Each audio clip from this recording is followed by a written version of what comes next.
Welcome to the Private School Leader Podcast, where private school leaders learn how to thrive and not just survive as they serve and lead their schools. I strongly believe that it is possible to have a long and happy and fulfilling career as a private school leader. And my passion is to help you figure out exactly how to do just that, right here on the Private School Leader Podcast. I'm your host, Mark Minkus. So being a great leader is actually pretty straightforward. Now, it's not easy. It is a lot of hard work day after day to be a great leader. But being a great leader is actually pretty straightforward. And, some people think that leaders are born and not made, that you have to be born a leader. I don't believe that. I think that some people are born with certain, tendencies and what have you. But you can be an introvert or an extrovert, or you can be any kind of person and be a great leader.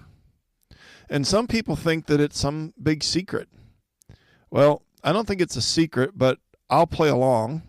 And on today's episode of the Private School Leader Podcast, I'm going to share with you the 4 secrets to being a great leader. So before we jump into today's topic, I want to give you a gift, a free gift for listening to the podcast, just to say thank you. And this one's called 7 Strategies to Effectively Deal with Difficult Teachers. So at our schools, sometimes we need some courage and some confidence to deal with that difficult teacher or teachers, plural. And what you need is a plan. And this is a step-by-step plan that you can use, and it'll help one of your difficult teachers hopefully improve their performance and improve their attitude. Does that sound pretty good to you? So you can grab this at theprivateschoolleader.com/difficult. 7 strategies to effectively deal with difficult teachers. You can get it at theprivateschoolleader.com/difficult. Free for you, just as a thank you for listening to the podcast. And I'm going to tell you something that you already know is true. And that is that being a private school leader is a very, very, very difficult job. You have to make hundreds of decisions every day. You have to keep everyone safe. You have to increase enrollment and keep the parents happy and keep the board happy and motivate your teachers and deal with student discipline and beat last year's test scores and come in under budget. And oh, by the way, when all that's done, make sure that you take good care of yourself and don't be a jerk to your family. Well, no wonder a lot of private school leaders are feeling tired and discouraged and stressed out. I know, I've been there. And at the beginning of every episode, I say that I believe that it is possible for you to have a long and happy and fulfilling career as a private school leader. And I have to ask you, do you want to do this for a long time? Do you feel happy at school? Do you feel fulfilled in your career right now? Do you want that? Do you want to go from how you're feeling right now to feeling energized and feeling happy and feeling fulfilled at school? Well, I can guide you through that transformation step by step, strategy by strategy, and you can check out my online course called Thrive Academy. And basically what I've learned over the past 33 years of how to have a long and happy and fulfilling career as a private school leader is in Thrive Academy. So check it out at theprivateschoolleader.com/thrive to learn more. That's theprivateschoolleader.com/thrive. All right. So I'm going to kind of do some air quotes around the word secrets, but we're going to talk about the 4 secrets to being a great leader today. And here they are. Number 1, tell the truth. Number 2, treat them like people first and employees second. Secret number 3 is listen. And secret number 4 is serve. And if you do these 4 things, you will be a great leader. So secret number 1 is tell the truth. All right. So if you've been listening to this podcast for any length of time And I want to give a shout out to those of you that have been here since the beginning. Here we are in episode 110. Thank you for listening, and I hope that you are getting value from this podcast still. But if you've been listening, you know that integrity is really important to me. And if I had to do a power ranking of all of the things that I think are important for you to be an excellent leader, for you to be a great leader, for you to be a transformational leader, that power ranking, integrity would be first, and then there would be a big drop off to whatever was in second. There, in my opinion, is nothing more important than integrity for you to be a great leader. Integrity is the foundation of your leadership. And let me give you an example of what I mean. Back in the summer of 2000, our school was building a gymnasium, and it was attached to the school, kind of the back left corner of the building. And I'd drive to school every day during the summer, and there were workers there, but it didn't seem like much was happening over there. And, come back day after day, and it just looked the same. The work site looked exactly the same, even though they were over there working. Well, it turns out what they were doing is they were drilling 3-foot wide holes all the way down to the bedrock. And then they were putting rebar and gravel and concrete and filling those all the way up to the level of the ground, of the dirt. And I forget, I want to say it was like 33 holes, and some of them were really deep, okay? And that takes a long time to drill that hole and to get the dirt out and to get the rebar down there and the concrete all the way up to the dirt. They were doing that, and it took a long time, and that's why when I came to work every day and looked over there, it looked the same, because everything that was happening underground. But then one day, all of a sudden, there's a metal frame of a metal building there, and every one of those 33 contact points for making that metal building sturdy was sitting on one of those caissons, one of those concrete tubes going all the way down to touch that bedrock. And so obviously the analogy is that your leadership has to be resting on something solid. The foundation has to be rock solid, and the foundation has to be your integrity.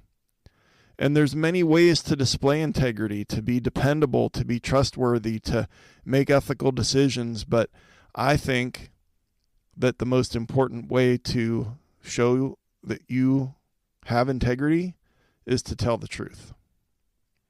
Because a leader who tells the truth creates an environment of trust. And, your staff needs to know that they can rely on you to be honest with them. And telling the truth builds psychological safety. And psychological safety, when you see surveys about workplace, and I don't care what industry it is, corporations, factories, schools, hospitals, when you see surveys of people saying what makes a good workplace, why they stay in certain organizations, psychological safety is always at or near the top of that list. And you can help to build psychological safety with your team, with your teachers, by telling the truth. And it's essential for collaboration. It's essential for a positive work culture, transparency, just all of that. And I don't mean just tell the truth with the teachers. I'm telling the truth with the parents, with the board, telling the truth. And it helps you to overcome that distrust of leadership. And there are a lot of people that work for you in your schools, whether it's the teachers, the office staff, the kitchen staff, the custodial staff, the security officers, the bus drivers, the coaches, whoever it is. There are a lot of people that come to your organization And it has nothing to do with you, but they come in the door with their leadership baggage. And what I mean by that is that they probably have a distrust of leadership in general. And they bring that baggage in through the door with them when they start working at your school, because there are a lot of people in authority in leadership positions that don't tell the truth.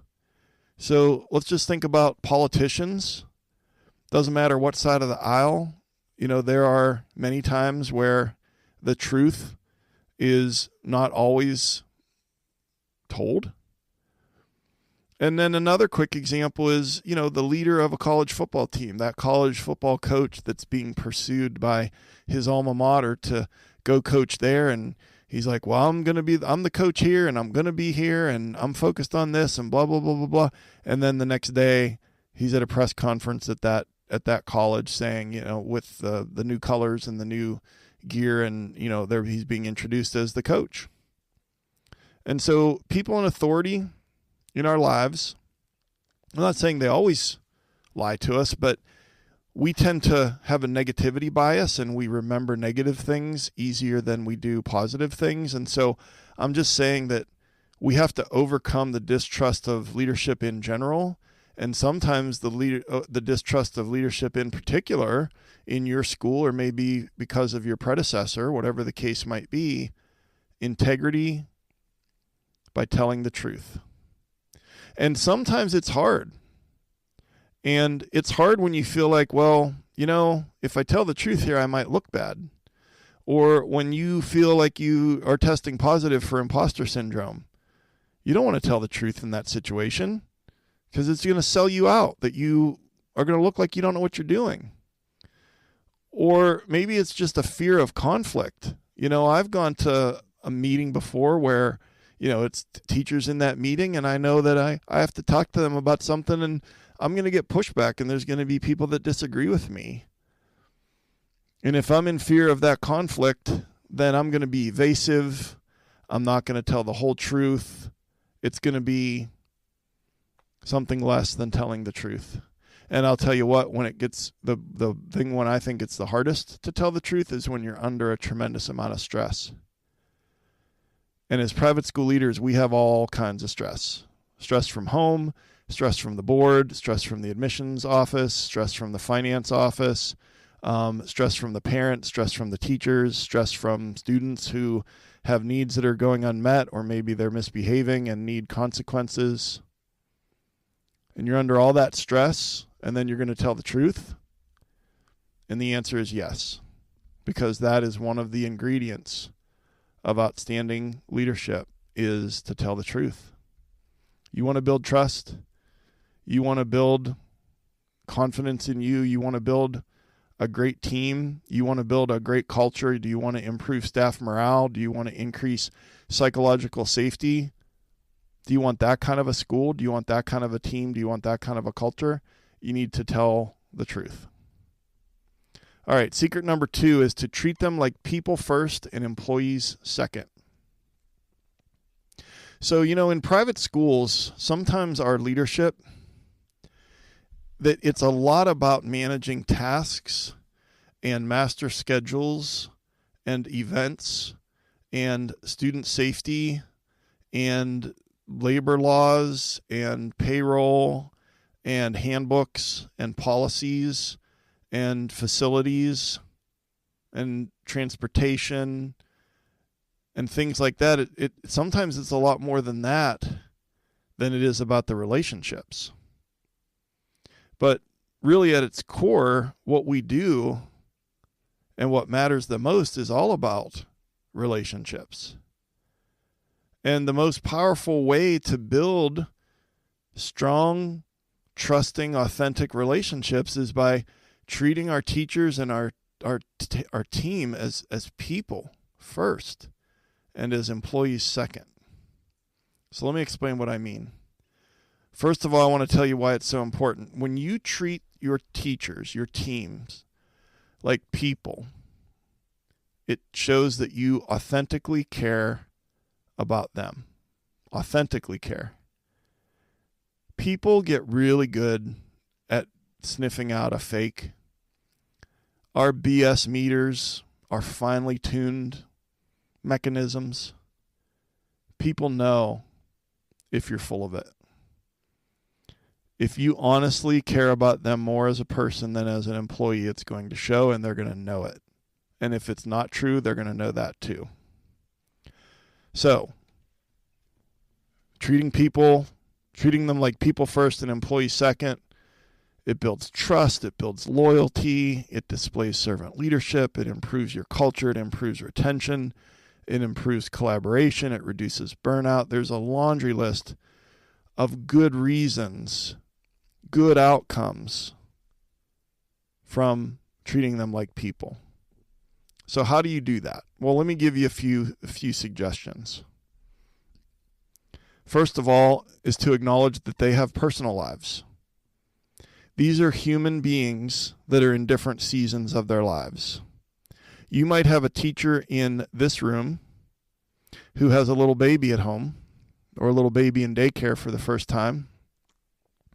And then next door to her is a teacher who has an elderly parent that's in a hospital bed in the middle of their living room. Different seasons, different responsibilities, different issues. And maybe next to that person's room is a parent who has a couple of teenagers, and they're they're kind of taking a walk on the wild side right now, and it's a lot for that parent. Maybe next to that person is someone that's getting married in a few weeks. So you get it. They have personal lives. They have things going on in their lives. They have hopes and dreams and fears and struggles and disappointments and celebrations. They're people. And so one of the things that we can try to do is to provide flexibility. And I know what some of you are thinking. You're like, well, yeah, but flexibility, what about PTO, and what about the employee handbook, and what about this and what about that? And I get it. We can't play favorites. We can't have a different set of rules for the person who is, going through something, because then maybe sometimes we're worried that the people that aren't going through something are going to get all bent out of shape. But here's the thing. At some point, everybody's going to go through something. And I think that if we come down like the tyrant with the little black book and provide zero flexibility with our teachers, we're not going to hang on to our teachers.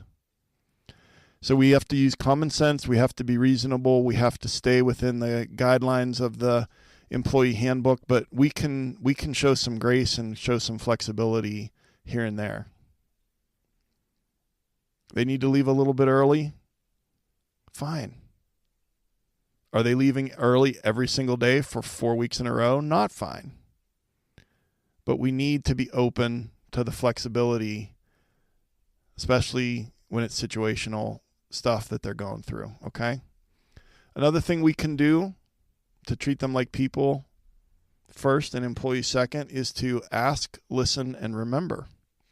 So, one of the most asked questions in the world is, how are you? Or how you doing? But I also think that that's one of the questions that people listen to the answer the least. So you're going to ask them how they're doing, and you're actually going to listen, and you're going to use emotional intelligence, and they're going to tell you. Hopefully, they're going to tell you what's going on. If one of them, let's say you have a teacher named David, and he tells you that his mom, you ask him how's, well, I'm kind of stressed out. Why are you stressed out? Well, my mom's having surgery on Thursday afternoon. I took a half personal day on Thursday afternoon. Okay. If you're a religious person, if you're a spiritual person, maybe you say, I'll be praying for her, or, I'll be thinking about you. You'll be in my thoughts. But what you could do, this is what I do and try to do, but I've been doing it for a while and it works most of the time, is, you walk out of that room, pull out your phone, go to your calendar, put a little appointment with yourself in there for 8 a.m. to 8:05 a.m. on Friday, David's mom, or check on David's mom. It's an appointment with yourself. Because on Tuesday at 10 a.m., when you just asked him, how's it going? And he told you about his mom's surgery on Thursday afternoon, you're not going to remember. But when that little thing comes up on your phone Friday at 8 a.m., you could either stop by his room or you could shoot him a text and just say, how's your mom? That's treating people like people. That's treating your teachers like people. Another way you can do this is to be a visible leader. And by being a visible leader and you're out and about in the school, then what I really strongly recommend, and I try to do this, I try to lay eyes on every teacher that I either supervise or that's in my division. I try to lay eyes on them at least once a day. And whether that's at the religious service every morning or during a class change or during the lunch recess block, even if I don't talk to every one of them, I try to see them every day. And what I'm doing is reading their body language. So I try to talk to everybody every day, but that doesn't happen. But if you can just make it a point to try to see your people, they see you. And just I'll link the episode. I did an episode on how to be a more visible leader. I'll link that in the show notes at theprivateschoolleader.com/episode 110. Being a visible leader has a laundry list of why that's a good thing. But one of the things about it is that you can be out and about. You can read their body language. And then if it's not great, then you can check in with them. Another way you can treat your teachers like people instead of employees, or treat them like people first and employees second, is to say thank you and to be specific about what you're thanking them for. Thank you for your help with that fifth grade parent expo. Thank you for an amazing art show. Thank you for working with Samantha after class. I saw you out in the hallway doing that. Thank you. Show gratitude. Another way that we can treat our people, treat our teachers like people, just intentional encouragement, and then also investing in their well-being. For example, I know, let's say I have a teacher who's been out sick for a couple days. They're really behind, stressed out, still not feeling great. I might stop by to check on them, and if I'm reading their body language and they're really not doing great, if I'm going to be outside at recess anyways that day, hey, let me cover your recess duty. You take a break, catch up. Or to cover someone's class, and maybe you can't. I'm not saying you can be everywhere and you can do it, but you get somebody to do that. I'm not saying all the time, but every once in a while, you're investing in their well-being. Actions speak louder than words. We've heard that all our lives. So we're checking in, and that's important, and that matters. But also every once in a while, we're actually doing something tangible to help. And I'm a big believer, finally, in one more way to treat them like people first and teachers second. I'm a big believer in handwritten notes. Very powerful, very rare things are remembered, but it takes a lot of time, and it takes intention, and it takes remembering, but it also is very, very important, and it shows a lot about you when you do that handwritten note. So that happens sometimes. For you, maybe it's impossible, but it's something to think about, okay?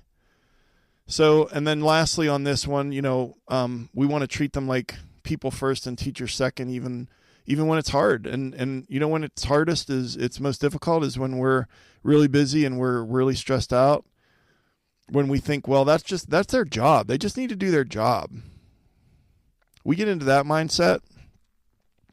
They're employees first and they're people second. That's going to come out in a lot of different ways. And then, schedule time into your week for those walkarounds where you're just checking in on people. A lot of it is the box is checked if you, again, listen to that episode about being a more visible leader. A lot of this overlaps where you can give that intentional encouragement and check on them and check back with them about how this thing went in their life or what have you. A lot of that happens when you're more visible in your school. Okay, that brings us to secret number 3 of how to be an outstanding leader. And secret number 3 is to listen. And so I know that you listen. I just think that it's really, really rare for someone to feel like someone listened to them. When was the last time that you felt like someone really listened to you? And so, we know it builds trust and a great culture and teacher retention and good morale, like a lot of the things on this list, check those boxes. But how are you going to be a better listener with your teachers, with your team? Well, you're going to say 3 little words after they're done answering your question, after they're done talking, after they're done sharing something that you're listening to. You're going to say 3 little words, and those words are first of all. You're going to say, first of all, well, that sounds really hard, and I'm sorry that you're going through that, and that sounds like that would be really difficult. I can't imagine what that must feel like to not be sure that your child is safe when they're in college down in Florida and there's a hurricane coming through, whatever it might be. Acknowledge and validate their feelings. And here's the thing.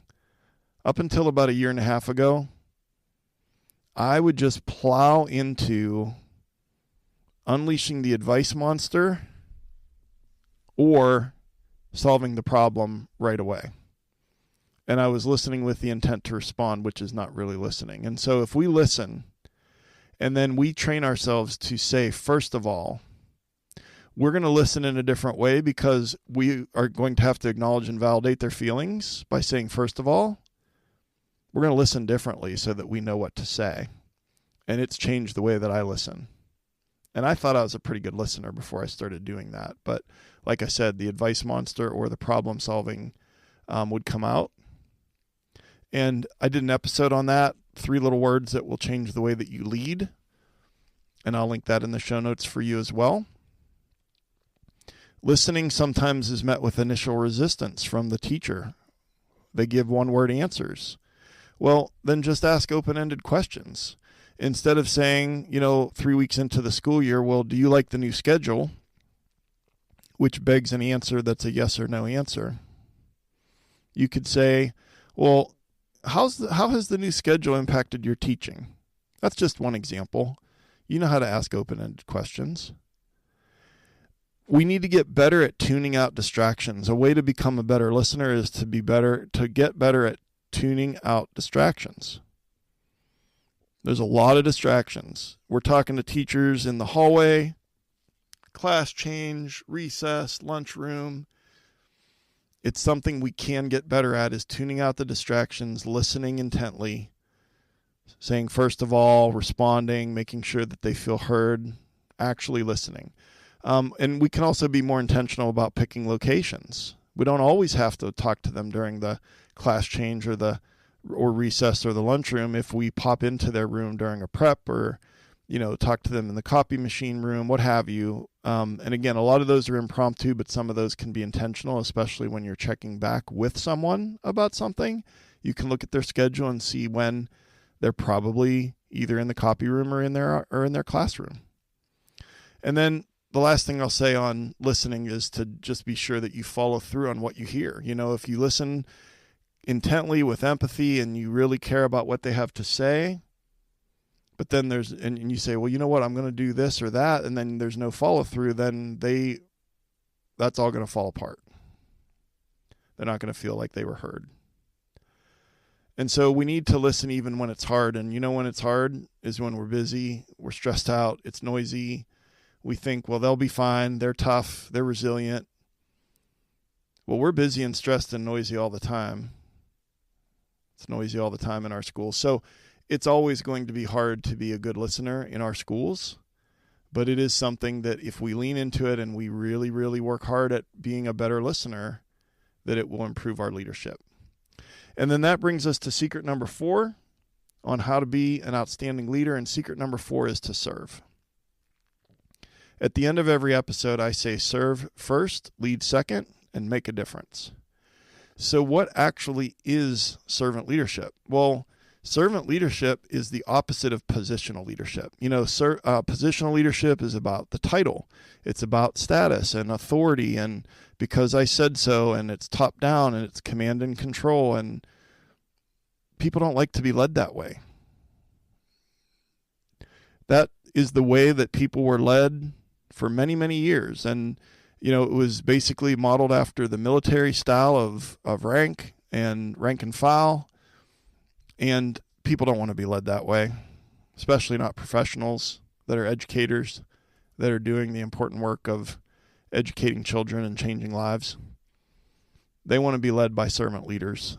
The research supports that. And so how do we lead and serve? How do we lead with servant leadership? Well, if you do the first three things on this list, tell the truth, treat them like people first and employees second, and listen, you're most of the way there. Throw in some empathy, humility, integrity, and authenticity, you're almost all the way there. Lead by example and show that there's no task that is beneath you. Get that mop, get that broom, get that rag and wipe the tables down. Lend a hand. There's no task that's beneath you if you're a servant leader. Be visible. Be approachable. Have a predictable mood. Those are all part of being a servant leader. And then just put others' needs before your own and provide emotional support. And is it easy? Oh, no. No. This, in my view, it's easy to be a positional leader because you don't care if people follow. They're following out of fear and coercion. Servant leaders, people follow them. Those are volunteers and not hostages. So it's really hard. And when it gets really difficult to be a servant leader is all the time. Consistently displaying servant leadership, I think, will be one of the hardest things that you do as a leader at your private school. But it is also one of the most important things to do. And I will link 2 or 3 episodes in the show notes at theprivateschoolleader.com/episode 110 that take you step by step about servant leadership and how to do it and what it looks like. And I'll take good care of you in the show notes. But the big takeaways from today's episode: the 4 secrets to being an outstanding leader. Secret number 1, tell the truth. Number 2, see them as people first and employees second. Number 3, listen. And number 4 is serve. And your call to action is to decide which one of these 4 areas needs the most attention from you in your leadership, and then take one action to improve it. All right, so we've been talking about leadership, and I have a free resource that I've mentioned before on the podcast. This one's called The 6 Things That Every Private School Teacher Wants from Their Leader. And some of it will be covering some of the same ground that we did on today's episode, but there's also more there. It's a 6-page PDF. I think it can be a game changer for you. I guarantee you, if you do these 6 things, the teachers at your school will be happy to follow you. And you can get that at theprivateschoolleader.com/guide. And that's the 6 things that every private school teacher wants from their leader. And then another quick reminder is that, coaching is all about transformation and all about helping you solve your biggest problem at school right now. And I would love to work with you one-on-one and help you solve that problem. And so just check that out at theprivateschoolleader.com/coaching to see more about working with me one-on-one. And I appreciate you. I am just so grateful that you listen to this podcast. And if you get value from it, I would just ask that you would share the link with another leader, school leader at your school or anywhere that you know this leader, and an aspiring or rising leader at your school. There's a lot of current heads of school around North America that are less than 10 years from retirement. And this next generation of school leaders, we need to raise them up. So when you see that potential, share the podcast with them. And I've been your host, Mark Minkus. I appreciate you so much. all the amazing work that you're doing for the lucky kids and lucky teachers at your school. Thank you for taking some time out of your busy week to join me here today. And I'll see you next time right here on the Private School Leader Podcast. And until then, always remember to serve first, lead second, and make a difference.